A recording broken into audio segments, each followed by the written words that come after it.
गोपिका जीवनस्मरणं गोविन्द गोविन्द।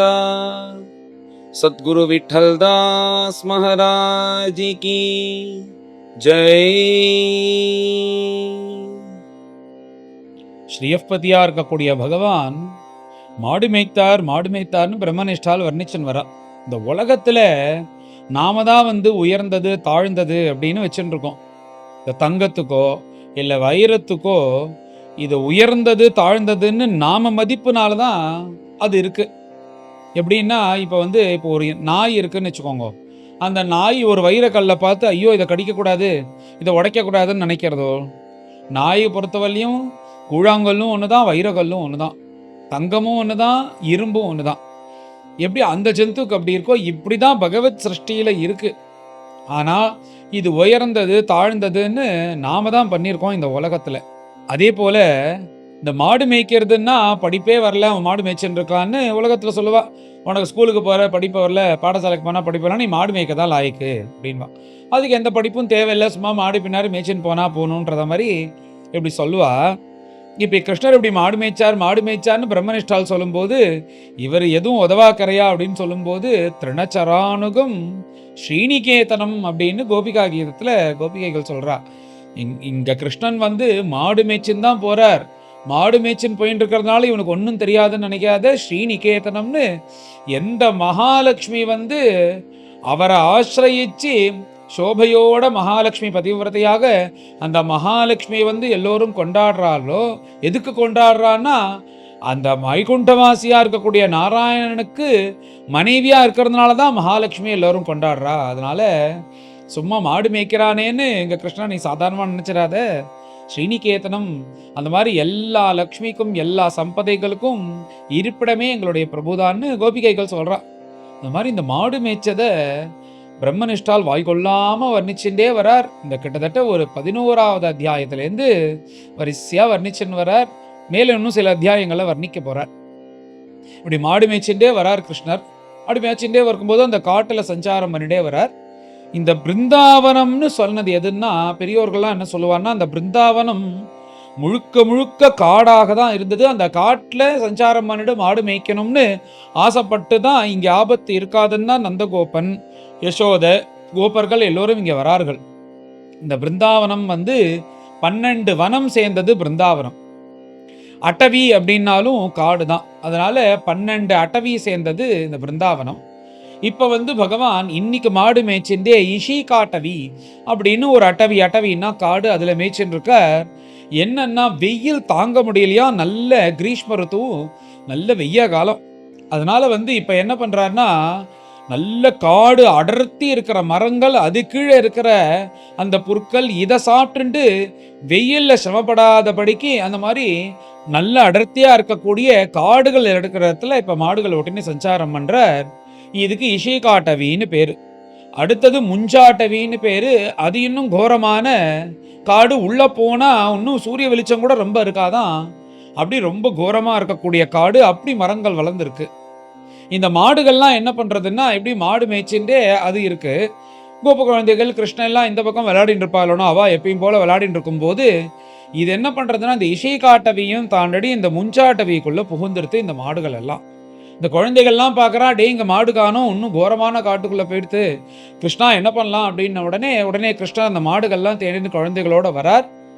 அந்த கோரமாக இருக்கக்கூடிய காடுக்குள்ளே இந்த குழந்தைகள்லாம் அழைச்சின்னு போகிறதுக்கும் கிருஷ்ணருக்கு யோசனையாக இருக்குது. ஆனால் குழந்தைகள்லாம் இல்லை நாங்களும் உங்க கூட தேடுவோம்னு அடம்பிடிச்சி வரா. இப்படி குழந்தைகள் எல்லோரையும் அழைச்சின்னு உள்ளே போகிறார். ஆனால் யாருமே அங்கங்கே போயிடக்கூடாதுன்றார். இந்த மாடுகளுடைய சப்தம்லாம் கேட்கறது, ஆனால் எங்கே இருக்குன்னு தெரியவே இல்லை. அப்படி இருட்டாக இருக்கான் அந்த காடு, சூரிய வெளிச்சம் கூட உள்ள வராதபடிக்கு. உடனே பகவான் ஒரு சப்தத்தை கொடுக்கறாராம் அந்த மாடுகளை நோக்கி. அப்படி சப்தத்தை கொடுத்தா என்ன அர்த்தம்னா, அந்த மாடுகளும் பகவான் கத்துவது போலவே கத்திண்டு எங்க இந்த சப்தம் எங்க நோக்கி வருதோ அந்த சப்தவேதி அஸ்திரம் போல பகவானுடைய அந்த வாக்கை நோக்கி அத்தனை பசுமாடுகளும் இங்க வந்துருது. உடனே அத்தனை பசுமாடுகளும் கிருஷ்ணனுடைய பாதத்தை நக்கிறது, அந்த கோப குழந்தைகளுடைய பாதத்தை நக்கிறது. அதுக்குமே எங்கேயோ உள்ள போயிட்டோம்னு ஒரே பயம்.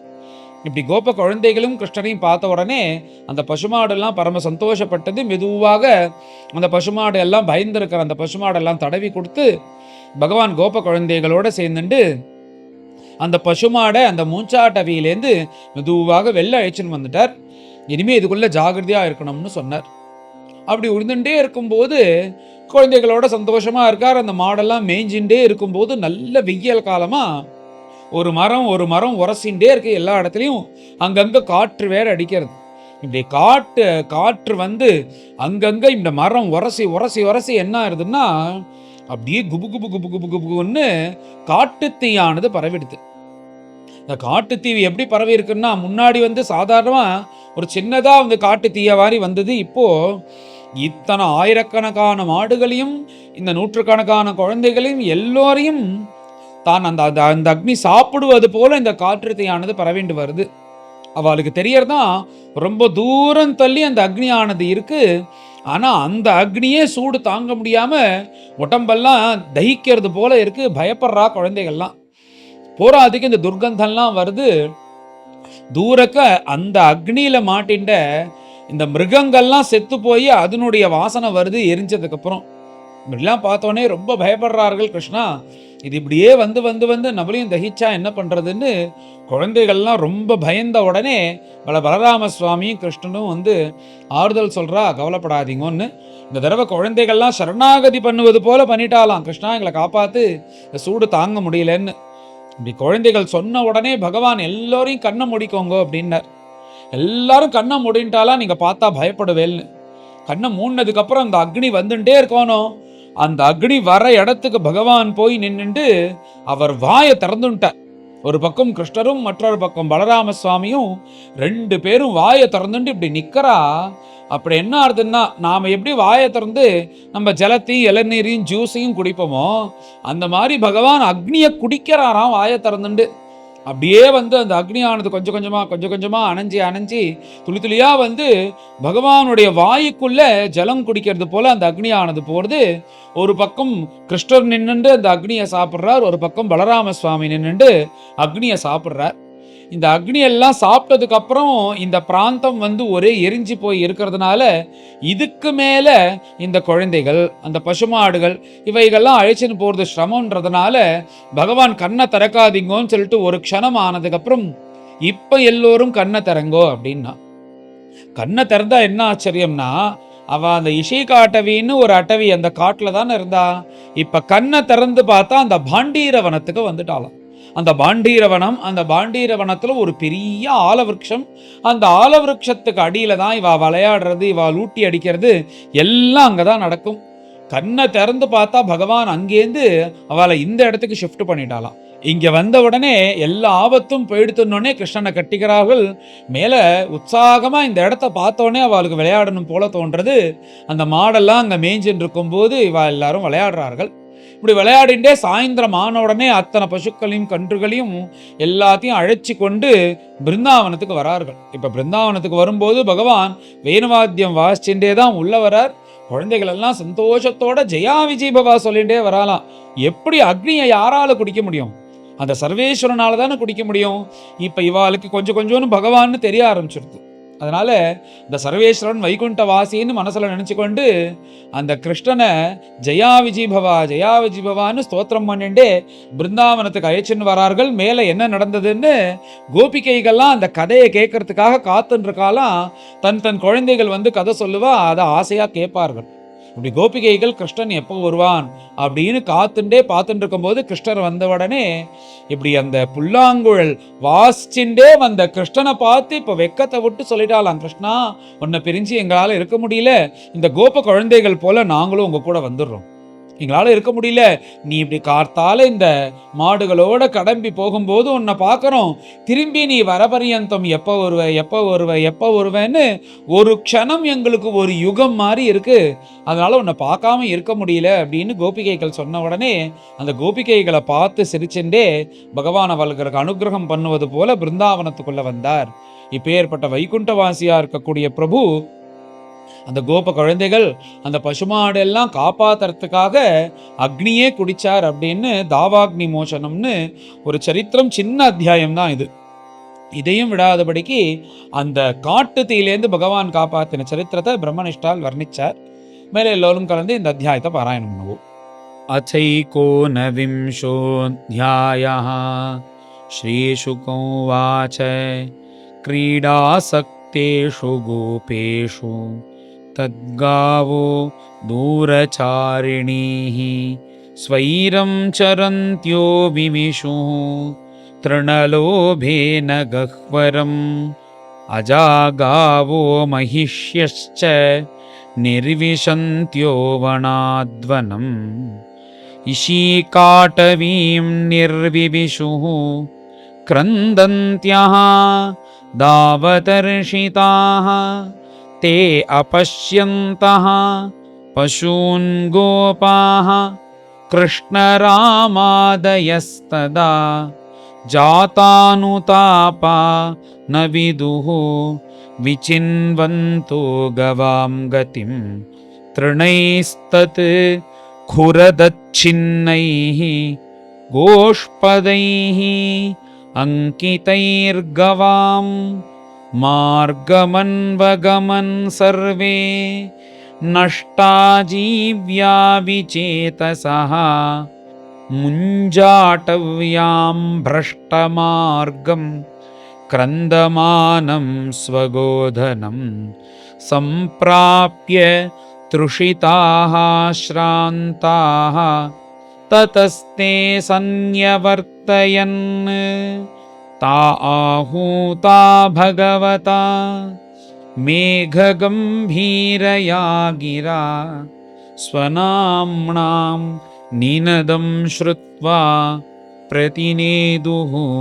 प्रहर्षिताः ततः समन्तात् वनधूमकेतुः यदृच्छयाभूत् क्षयकृद्वनौकसां समीरितः सारथिनोल्बणोल्मुखैः विलेलिहानः स्थिरजङ्गमान् महान् तमापतन्तं परितोदवाग्निं गोपाश्च गावः प्रसमीक्ष्य भीताः ऊचुश्च कृष्णं सबलं प्रपन्नाः यथा हरिं मृत्युभयार्दिता जनाः कृष्ण कृष्ण महावीरा हे रामा अमितविक्रमा दावाग्निना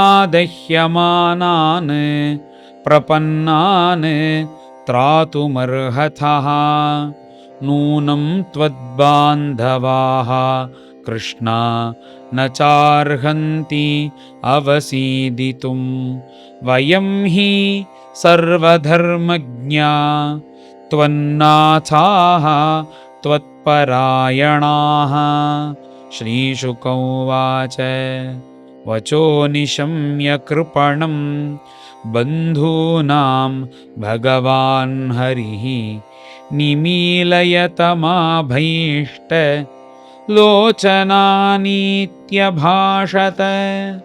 तथेति मीलिताक्षेषु भगवान् अग्निमुल्बणं पीत्वा मुखेन तान् कृच्छ्राद् योगाधीशो व्यमोचयत् ततश्च ते अक्षीणि उन्मील्य पुनर्भाण्डीरमापिताः निशाम्य विस्मिता आसन् आत्मानं गाश्च मोचिताः कृष्णस्य योगवीर्यं तत् योगमायानुभावितं